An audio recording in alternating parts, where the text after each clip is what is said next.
a sound no empire expects.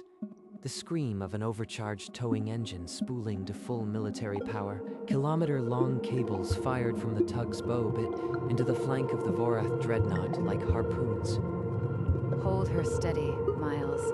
We've only got one shot at this. They'll blow us out of the sky the second they realize we're not debris. Aboard the colossal warship, warning klaxons drowned the bridge in red light.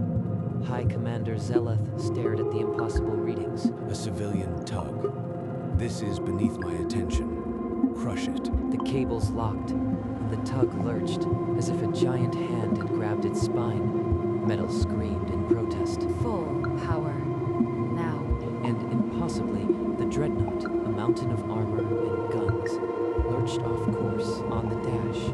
An old holo photo flickered. A young man in uniform. Dorothy's eyes flicked to it, and her grip tightened. 24 hours earlier, Earth's orbital spaceport lay under the cold shadow of the Vorath fleet, their battleships blotting out the stars. Admiral Chen's face appeared on every monitor, her voice carrying the weight of Earth's surrender. By order of the Provisional Authority, all civilian towing vessels are to be decommissioned immediately. Non-compliance will be treated as treason. Can't let them take it. It's all I have left. Her eyes found the hollow photo of her son, the boy who believed in her when no one else did. Miles, get down to the engine room and start the deuterium pumps. We're not letting them mothball this boat. Captain, that's restricted fuel.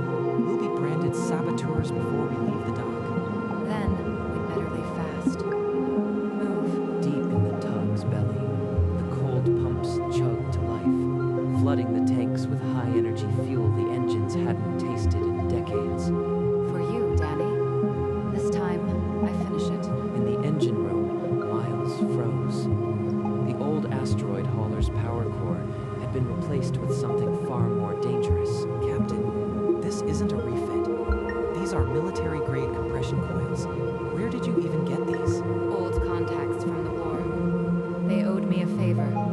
Now stop gawking and prime the coils. Her hand drifted to the hollow photo again. The image of her son flickering as if it could speak. His last recorded message played in her memory. Make it count, Mom. Don't let them forget what we're made of.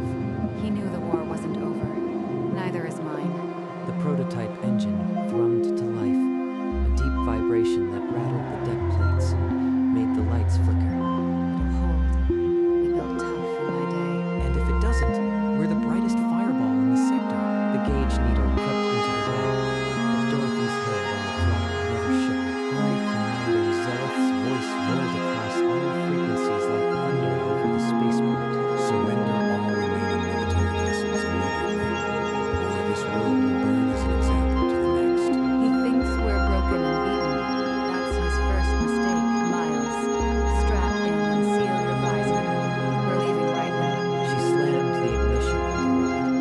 The engines roared with a fury that shook the entire spaceport, an ancient beast unchained. Captain, the moorings just snapped. Traffic control is screaming threats at us. The tower's frequency filled with screaming orders to stand down. Dorothy silenced them with a flick of her thumb. The last transmission burst through. Tug Persephone, you are ordered to cease thrust immediately, or you will be fired. Let them threaten. The closer we get to their dreadnought, the less they'll dare fire. The little tug screamed away from the station, a speck of rust against a fleet of warriors. But the Vorath still saw no threat. True, Earth patrol cars peeled away from the spaceport, their engine flares sharp with hostility. Captain, they've locked us. They're demanding we stand down and power off. Take us through the salvage channel. Those old hulls will scatter their scans.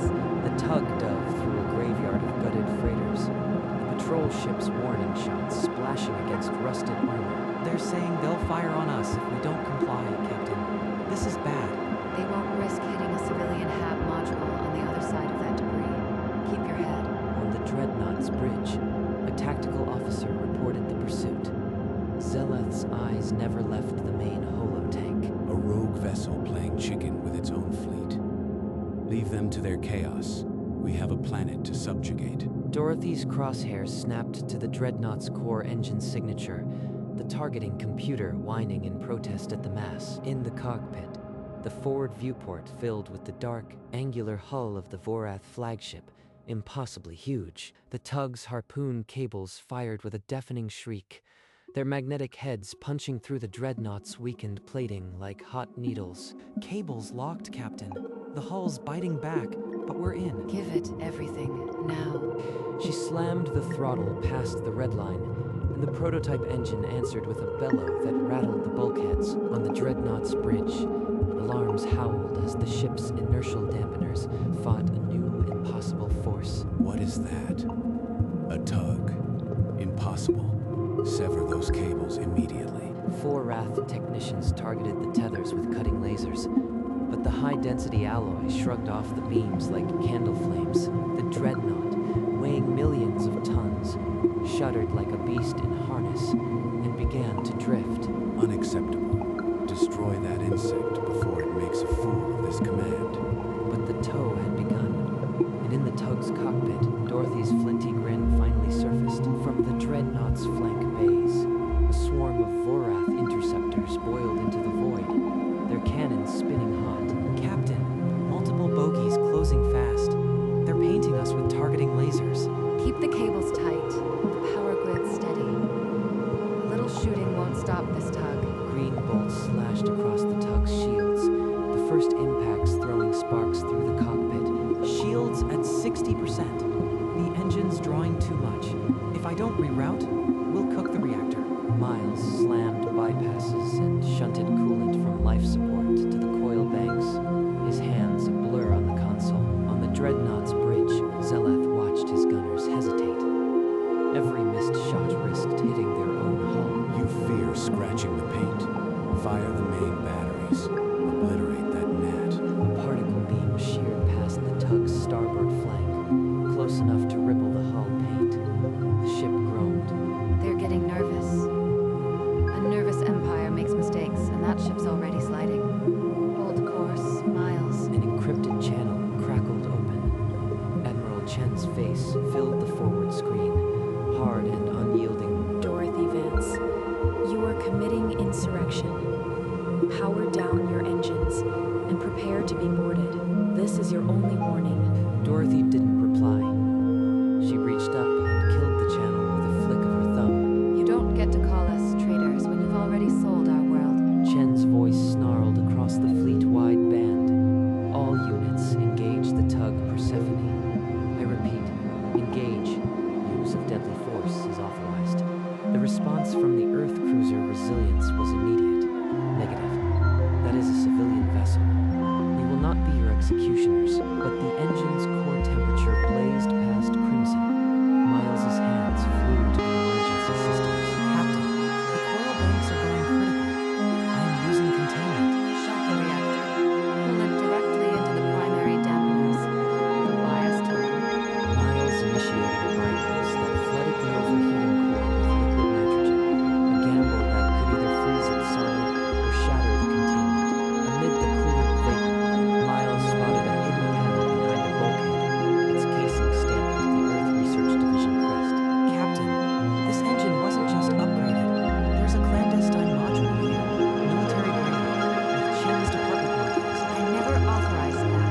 What have they done to my ship? Before she could process the betrayal, a Vorath shell breached the hull near the cockpit, sending shrapnel tearing through. Captain, no. Stay with me. Dorothy lay slumped over the console, blood trailing from her temple. Miles grabbed the helm, hands shaking, and held the course. Miles. The cables. Don't let go. I've got it. Captain, just hold on. The Empire's not shaking us off. That module. Jen put it there. She meant for this. We're just lab rats to her. The engine surged with renewed power, but now every vibration carried a darker secret. They were never meant to survive this. Captain, this data. Chen's people designed the engine to be tested to destruction. They planned for us to fail. They think I am disposable. They built this tug to die out here, patch me through to every frequency, Miles. They're going to hear the truth. All Earth vessels, all colonies, listen, you've been fed lies. The log played Project Test Alpha, Loss of the test vessel is acceptable for full empirical data. High Commander Zeleth's tactical display flickered with intercepts. The human fleet was no longer listening to its admiral. We are not experiments. We are not expendable. And we are not stopping. The words echoed across the system. On a dozen warships, crew members stared at their consoles, their faces pale. It's on every channel. Chen's people are scrambling to shut it down, but it's too late. The tug plowed forward, its cables straining, but now it was no longer just a ship. It was a cry of defiance. The broadcast shattered Earth's discipline. 2 frigates peeled away in defiance, but a heavy destroyer remained on Chen's leash, its railguns turning toward the tug. Captain, the Daedalus is locking us. Half the fleet's breaking off, but they're not all on our side. In the engine room, the overstressed coils screamed. Coolant vapor poured from ruptured seals, and the containment field flickered. The Dreadnought's main drive stuttered and flared. The off-axis strain tore at its engine mounts, sending vibration through the kilometer-long hull. All batteries, full salvo. I will not have my flagship humiliated by this primitive piece of junk. Vorath beams tore through their own interceptor screen, vaporizing a frigate before hammering the tug's aft section. Hull breach aft. The keel's fracturing. If we don't cut the cables now, we're dead. We don't cut. Not now. Not until that monster is attuned. The tug shuddered, its frame screaming. The cables held fast. The Dreadnought's drift turned into a sickening lurch. Ahead, the Vorath hull split open. Green reactor bleed casting hellish light across the void. Danny, I'm coming to see you soon. But not before I make them remember your name. She could still see him that last morning, turning at the gangway with that cocky grin, her own voice from a recorded entry. If I die, it's for all the sons who never came home. Captain, enough. Cut the cables and we might live. If we keep going, we'll die. We already died the moment Earth sold us. This is just picking the ground we fall on. She keyed the fleet channel, her voice steady as blood dripped on the console. All Earth ships, listen. I am not your enemy. The Empire is not your death sentence. We were never cattle. One woman in a tug showed the truth. Now choose. On the comm screen, a string of text from the cruiser Resilience. We stand with the tug. Within seconds, the Daedalus's target log disappeared. The destroyer swung its bow toward the Vorath escorts instead. Dorothy's navigation screen burned with proximity alerts. The asteroid field was dead ahead, a maze of rock ready to become a weapon. Miles, swing us through that gap and around the big one. We'll use it to tighten the pull. The tug banked hard, skimming the surface of a rogue asteroid, using its mass as a fulcrum to multiply the drag. The Dreadnought plowed into the field. The first impact sheared a kilometer of armor from its port side on the Dreadnought's bridge. Zalaf's command chair sheared from its mouth. Green blood sprayed across the cracked view screen. Deep in the Dreadnought's bowels, the primary reactor detonated, blowing a hole through 3 decks and extinguishing the main drive. The Earth cruiser Resilience. Now the vanguard of the mutiny opened fire on Chen's loyalist destroyers. Captain, the Resilience is covering us. They're hammering the Vorath escorts too. The Vorath flagship spun lifeless among the rocks, its green reactor bleed fading to a cold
escorts, Vorath commanders saw the dreadnought's trajectory and recoiled, hailing their high command in panic. The tug pulled, and for the first time in a century, the Empire felt fear, the cold, gut-wrenching kind that topples empires. On the bridge of Chen's flagship, the Admiral watched the Resilience break formation, her face twisted into cold fury. They've declared mutiny. Forward batteries. Lock on to the Resilience and fire. The gunnery officer's voice returned, steady across the bridge.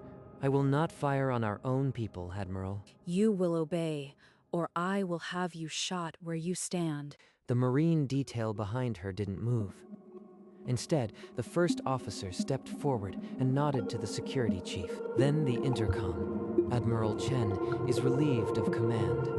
All ships, the fleet stands with the tug. Across the fleet, weapons systems recalibrated. Earth ships turned their fire toward the remaining Vorath escorts on a dozen colony worlds.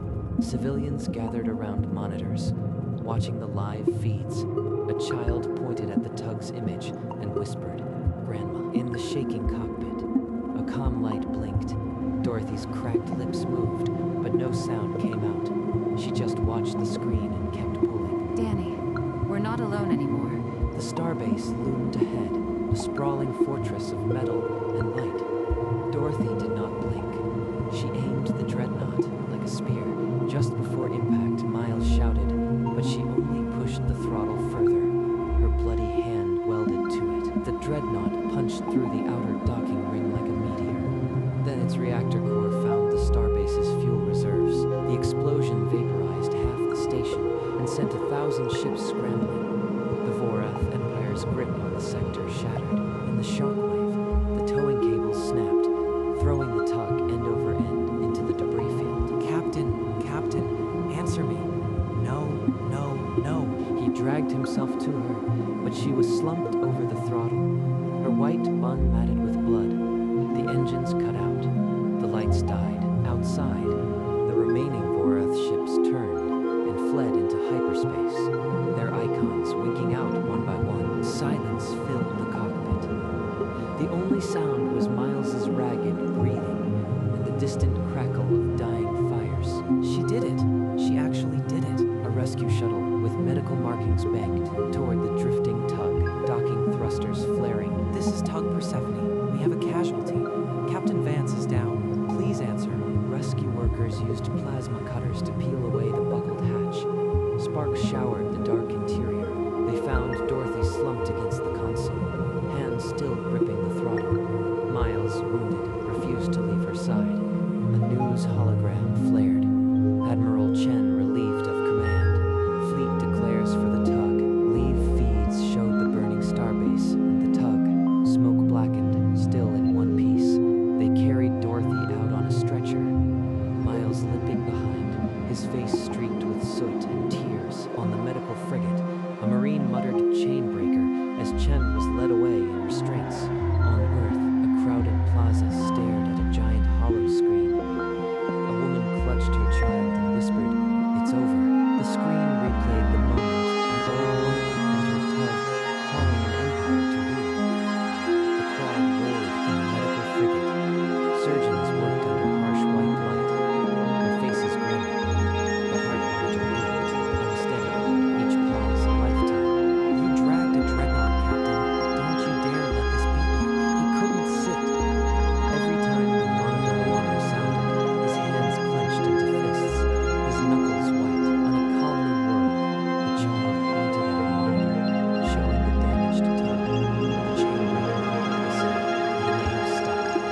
lights above were not the bleak glare of battle, but something softer. The tug, did she hold? She held, Captain. The dreadnought's attuned. Chen's in chains.